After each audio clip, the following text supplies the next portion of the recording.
नमस्कार दोस्तों, स्वागत है आपका हमारे YouTube channel in depth general study में। दोस्तों, पिछले वीडियो में हमने सिलेबस का एक ओवरव्यू लिया था मॉडर्न हिस्ट्री सेगमेंट का।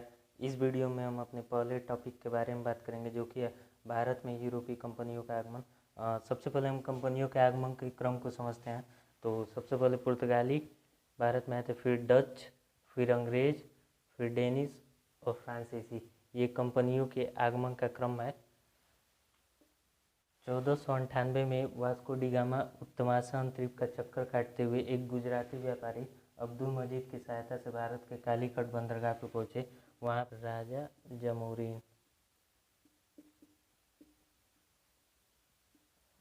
जमोरीन ने वास्को डी गामा का स्वागत किया। उसके बाद वास्को डी गामा राजा जमोरीन से व्यापार करने की अनुमति प्राप्त करते हैं। वहाँ पे जो है कालीकट बंदरगाह पे पहले से अरब व्यापारी व्यापार कर रहे थे। वो इससे नाराज़ हो गए, क्योंकि अरब व्यापारियों का वो आर्थिक हित था, क्योंकि वो पहले से वहाँ कालीकट बंदरगाह व्यापार कर रहे थे। तो वास्को डी गामा वहाँ से मसाले लेके फिर पुर्तगाल चले गए, और जो मसाला वास्को डी गामा लेके गए थे वो कहा जाता है कि पूरी यात्रा के खर्च को छोड़ के वो मसाला 60 गुने दाम पर बिका था। इस लाभ से अन्य पुर्तगाली भी आकर्षित हुए भारत में व्यापार करने के लिए। उसके बाद से 1500 ईस्वी में पेड्रो अल्वारेज कैब्राल के नेतृत्व में पुर्तगाली बेड़ा भारत आया, व्यापार की दृष्टि से ही। फिर जो है 1503 में पुर्तगालियों की पहली व्यापारिक कोठी कोचीन में खोली गई।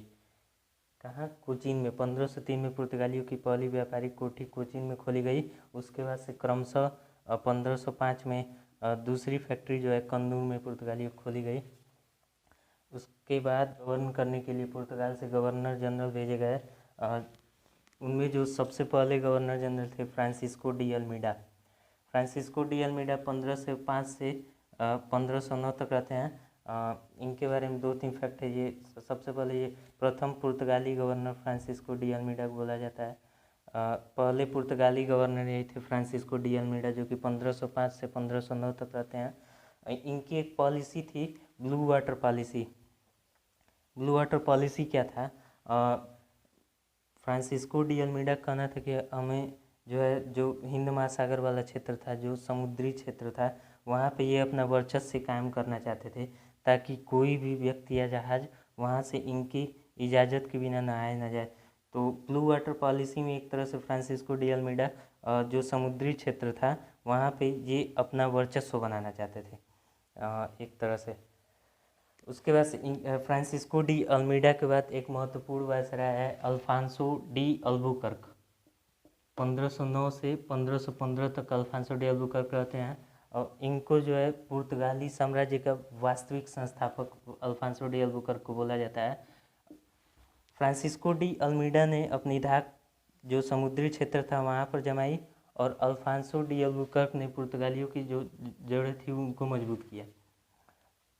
फ्रांसिस्को डी अल्मीडा के बारे में ये 2-3 चीज़ें हमें याद रखनी है। प्रथम पुर्तगाली गवर्नर फ्रांसिस्को डी अल्मीडा, और ब्लू वाटर पॉलिसी किसने लाई? तो वो Francisco de Almeida. Alfonso de Albuquerque के बारे में 2-3 फैक्ट है, उनको हमें याद रखना है। पुर्तगाली साम्राज्य का अगर वास्तविक संस्थापक पूछे तो वो अल्फांसो डी अल्बुकर्क होंगे। और 1510 में बीजापुर के शासक यूसुफ आदिल शाह से गोवा जीत लिया अल्फांसो डी अल्बुकर्क ने। गोवा किसने जीता? 1510 में अल्फांसो डी अल्बुकर्क ने। किससे? यूसुफ आदिल शाह से। यहाँ पे एक फैक्ट आता है, देखिए, पुर्तगाली जो है 1498 में सबसे पहले आए थे। 1510 में वो गोवा को जीतते हैं, और 1961 में वो गोवा छोड़ के जाते हैं पुर्तगाली। ये एक फैक्ट है। सबसे पहले आने वाले यूरोपी पुर्तगाली, और सबसे बाद में जाने वाले यूरोपी 1961 में पुर्तगाली। इसके बाद से एक वायसराय आते हैं नीनो डी कुना, जो कि 1529 से 1538 तक रहते हैं। 1530 में नीनो डी कुना ने गोवा को पुर्तगालियों की राजधानी बनाया। किसको? 1530 में नीनो डी कुना ने गोवा को पुर्तगालियों की राजधानी बनाया। उसके बाद से 1535 में दमन, और 1559 में दीव को जीत लिया नीनो डी कुना ने। पुर्तगालियों के आने के बाद भारत में जो है जहाज़ निर्माण और प्रिंटिंग प्रेस की शुरुआत हुई। डच जो है हॉलैंड नीदरलैंड के निवासी थे।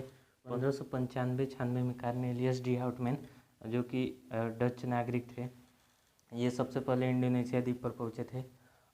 वहाँ से ये लोग डच जो है मसालों का व्यापार करते थे इंडोनेशिया द्वीप से, क्योंकि यूरोप जो है बर्फीला क्षेत्र है और वहाँ पे मसालों का डिमांड ज़्यादा होता था, स्पेशली काली मिर्च।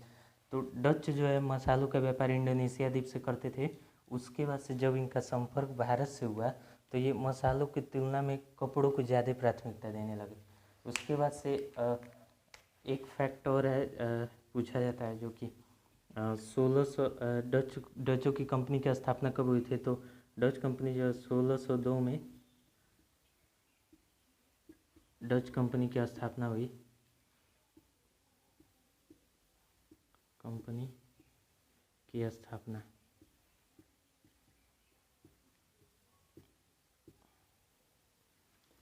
1602 में डच कंपनी की स्थापना हुई। उसके बाद से कई डच कंपनियों को मिलाकर एक कंपनी बनाया गया जिसका नाम था United East India Company of Netherlands.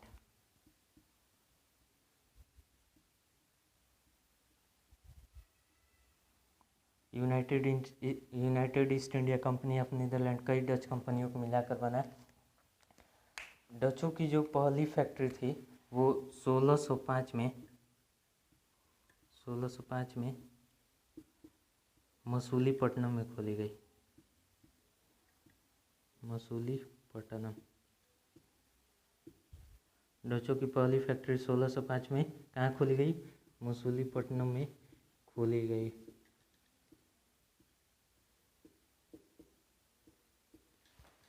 ये डचों से रिलेटेड फैक्ट थे। इसके बाद से जो इनके प्रतिद्वंदी थे अंग्रेज़ों की तुलना में डचों की जो नौसैनिक शक्ति थी वो कमज़ोर थी। परिणामतः डच जो है अंग्रेज़ों से मुकाबला नहीं कर सके और 1759 में एक इम्पॉर्टेंट युद्ध होता है जो कि पूछा जाता है हमेशा अक्सर एग्जाम में। 1759 में बेदरा का युद्ध, बेदरा का युद्ध होता है।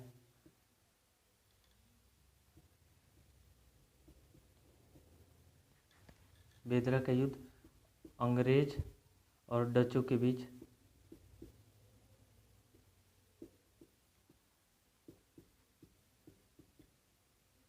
जिसमें डचों की हार हो जाती है।